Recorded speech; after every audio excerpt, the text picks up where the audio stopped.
The honeybee colony is a marvel of social organization, with each member playing a crucial role.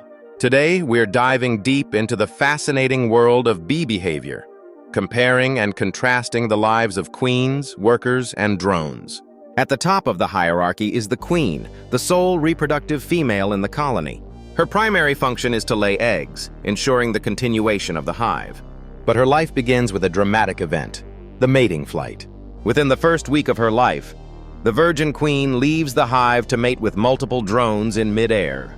These mating flights usually occur at drone congregation sites, specific areas where drones from different colonies gather. These sites are like bee bachelor parties, attracting drones with pheromones released by other drones. Scientists study these congregation sites using various methods, including radar tracking and observation flights. These sites can be 1 to 2 miles in the air and tend to be in the same location time after time. This mating process is crucial as the queen stores the sperm she receives for the rest of her life, using it to fertilize eggs. Now let's talk about the drones, the male bees. Once thought to have a single purpose, mating, recent research suggests they may have other roles within the colony. While their primary function remains to be available for mating with a new queen from another colony, studies suggest drones might also contribute to hive thermoregulation.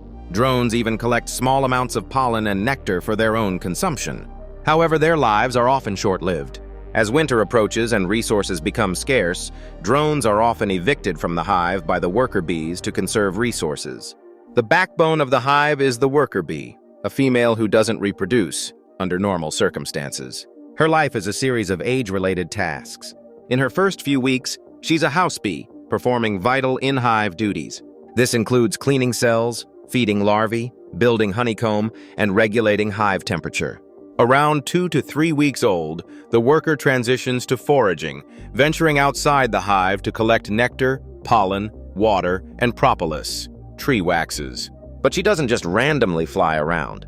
Scout bees play a crucial role, searching for good food sources and then returning to the hive to communicate their location through a fascinating dance called the waggle dance.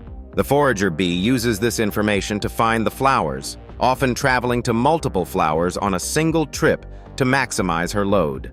She then returns to the hive, delivering her collected resources and continuing the cycle of the colony.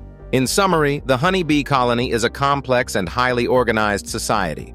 The queen focuses on reproduction, the drones on mating, and the workers on all other essential tasks, both inside and outside the hive. This division of labor ensures the colony's survival and success, showcasing the incredible adaptability and intelligence of these fascinating insects.